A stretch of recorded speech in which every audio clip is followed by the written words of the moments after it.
October 31st was the final day of the year for the Celtic people of the north. And that day was called the Day of Samhain.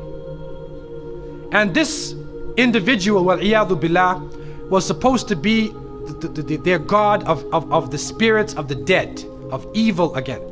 And according to their belief, the evil spirits would rise to the surface and would terrorize people on that evening.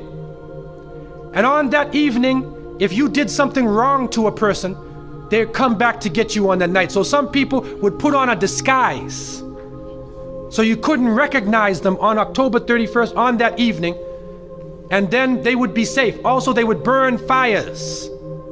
Now the only thing we find left of that is the jack-o'-lantern that they would put inside of their window, made from the pumpkin. What actually happened in Europe is that the church moved All Saints' Day, a day for the saints.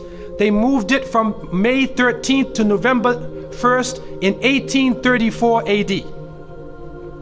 And so what they said was that the 31st night is All Hallows Evening. All Hallows Evening, which in America later became known as Halloween. Halloween.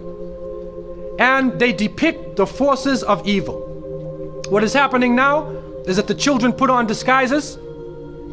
They dress as little devils, little witches, as goblins, vampires, anything evil, and they go out. And now with the new American way, they do trick-or-treat. And they come to your house asking for food. And some Muslims, they send their little children and they're in little disguises. How are you going to dress and go out there? As little devils, little shayateen. And so to send a Muslim child out to trick-or-treat is a demeaning, lowering thing. You ask them to beg people for food. Then they're dressed up as a way that they're not. Then when the candies and things come in the bag, how do you know what it is they actually gave you? Is it halal? Most of the candies today are made with gelatin, with glycerin. They're made with pork products. And what is also happening is that there are some evil, wicked-minded people who are attacking children on that night. And there are literally groups of Satanists who are capturing children, sacrificing the child on that evening of Samhain, supposedly to get more spiritual power. It's happening right now. And so from so many angles, Muslims should have nothing to do with Halloween. And it is important for Muslims to have basira, that they should have the insight to look through affairs and do not just blindly follow. The Prophet, peace be upon him, said, you will follow them.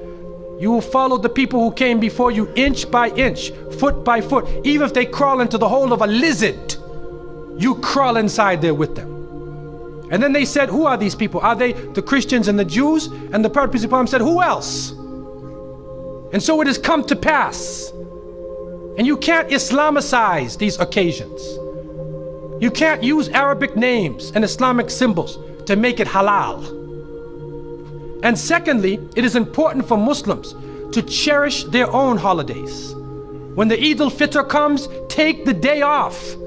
There are some Muslims who go to work on Eid. They go to Eid prayer and they go to work. So what happens to your children? They don't have a chance to relax and enjoy themselves. Organize an activity. Bring their families together. Eat together. Do things together. Remember Allah subhanahu wa ta'ala together. Make it a happy occasion for them. They will remember their Eids. Eid al-Fitr, Eid al-Adha. If they don't, then they get involved in Christmas, in Easter, in Halloween, where even in the Christian tradition now, it is confusing.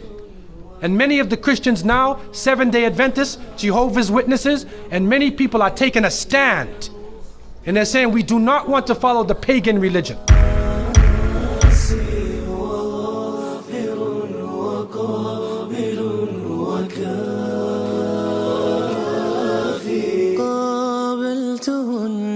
ثلاثة بثلاثة